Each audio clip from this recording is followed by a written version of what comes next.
अशा पद्धतीने सगळीकडे भ्रमण केलं आणि भ्रमण करून करून करून ध्यान म्हणजे काय, ज्ञान म्हणजे काय, आत्मज्ञान म्हणजे काय आणि विमळ ज्ञान म्हणजे काय, तर विमळ ज्ञानाची माहिती कशी कळती, 10व्या द्वाराने ज्या वेळेस माहिती घेत असतो आपण 9 दार कट करून 10व्या द्वाराने माहिती घ्यावी लागते.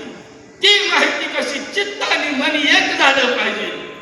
चित्त आणि मन एकीकरणात आलं की 9 दार उघडते, 9 दार बंद होते ती आणि 10व्या द्वाराने माहिती होती. धड एकीकड आणि जीव मीपणा एकीकड बाहेर निघतो दंडातून. दंडातून बाहेर ज्या वेळेस निघतो आत्मा त्यावेळेस माणसाला समाधी लागली. समाधी लागली मग ती समाधी चित्त मन याचं एकीकरण होईल. त्याच वेळेस फक्त लागते. आपण बघा ध्यानाला बसलो, माझी बायको काय करते, पोरं काय करते, ती पाऊस पडला का नाही, जमिनीत काय पिकलं नाही, यंदा पैसे कुठलं आणायचं, पैसा कमी पडतोय, ही जी आपल्या मनात निर्माण होणारी बुद्धी आहे, मन कल्पना घालते, ही फक्त निघाली तर ध्यान लागते. मग ध्यान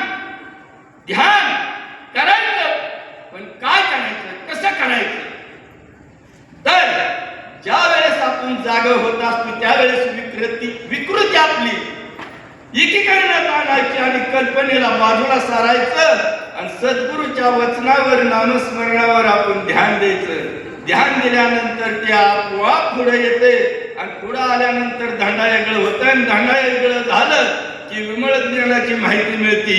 एवढंच सांगतो, तुम्ही आहे कन्नड, आम्ही आहे मराठी, आमचं काय तुम्हाला कळणार नाही, तुम्ही बोललेलं आम्हाला समजत नाही.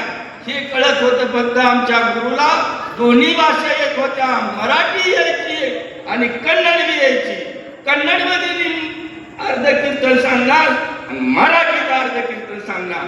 तसलं काय आम्हाला त्यांनी शिकवलंच नाही, तेवढंच राहिलं. तर हे ज्ञान आहे, ही सद्गुरू शिवार मिळणार नाही बाबांनो. म्हणून जर आपण विश्वास ठेवला तरच ध्यान होईल. ध्यान झालं तरच आपलं मन लागल. मन झालं तर श्रवणाने मनन होतं, मननाने निजध्यास लागतो, निजध्यासाने साक्षात्कार घडतो आणि ही साक्षात्कार करण्यासाठी आपल्याला सद्गुरूची गरज आहे. म्हणून सद्गुरूचं चरण डोळ्याच्या समोरनं बाहेर गेलंच नाही पाहिजे.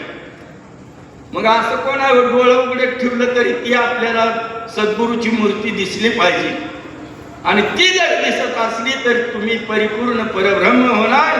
एवढंच सांगून मी माझं 2 शब्द समाप्त करतो. राजाधिराज सद्गुरुनाथ माधवानंद प्रभू की जय. राजाधिराज सद्गुरुनाथ तुकाराम कवली महाराज की जय. सब संतन की जय.